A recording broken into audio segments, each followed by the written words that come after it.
100% సిద్ధంగా ఉంది ప్రభుత్వం. ఆనాడు తెలుగుదేశం పార్టీ చెప్పింది, ప్రభుత్వం చెప్పింది 25% ఎక్కువ మీరు కొనుగోలు చేస్తాం చేయమని చెప్పింది. ఆనాడు చేయలే. ప్రజల ముందు డ్రామాలు ఆడుకొని చేస్తున్నారు. వాళ్ళపైన ఇప్పుడు బాధ్యత ఉంది. రామకృష్ణ రెడ్డి గారి పైన బాధ్యత ఉంది. ఆయన కొనాలా. మళ్ళీ ఆయన బినామీలు పెట్టి కొనిస్తే ఒప్పుకోం. ఆయన కొంటా ఉన్నారు, కొని తీరాలా. 2 వారాలు గడిచింది, ఆయన కొని తీరాలా. మరి కోర్టుకు ఎందుకు వెళ్ళారండి ఆయన? ఎంత అన్యాయం కాకపోతే తీసుకోమనండి. మళ్ళీ ఆయన బినామీలు తీసుకొస్తే మేము ఐటీకి కంప్లైంట్ చేస్తాం. ఆయన ఏమన్నారు, నా దగ్గర ఇంత క్యాష్ చెక్ లేదు, వైట్ లేదన్నాడు. వైట్ వాడాడు, వైట్ లేదు అంటే నల్లగానే ఉన్నట్ట. సమాధానం చెప్పాలి. ఇవన్నీ చెప్పి కోర్టు మీద కూడా సీరియస్గా తీసుకుంటాం.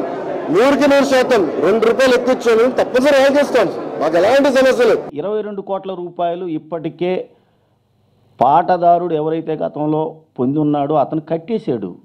మరి ఆ 22 కోట్లు ఎక్కడి నుంచి వచ్చినాయి? కాపు కార్పొరేషన్ చైర్మన్ రామాంజయ్ గారు, ఆయనకి సంబంధించినటువంటి మనుషులు కట్టారు.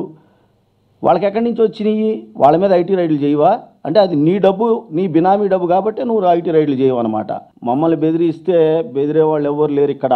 చాలా స్పష్టంగా చెబుతున్నా, మీ నాన్నని ఖచ్చితంగా జైలు ఊచలు లెక్క పెట్టిస్తా నేను ఓటుకు నోటు కేసులో. అసలు నీకేం తెలుసాయా? జయంతికి వర్ధంతికి తేడా తెలియని నువ్వు ఒక మంత్రివా? మా దౌర్భాగ్యం కొద్దీ మీ నాన్న మంత్రిని చేశాడు నిన్ను. ఆంధ్ర రాష్ట్ర ప్రజలు తలకాయ పట్టుకుంటున్నారు ఈ రోజున. జయంతికి వర్ధంతికి తేడా తెలీదు. అసలు నువ్వు ఏ పార్టీ, మీ నాన్నది ఏ పార్టీ కూడా నీకు తెలియదు.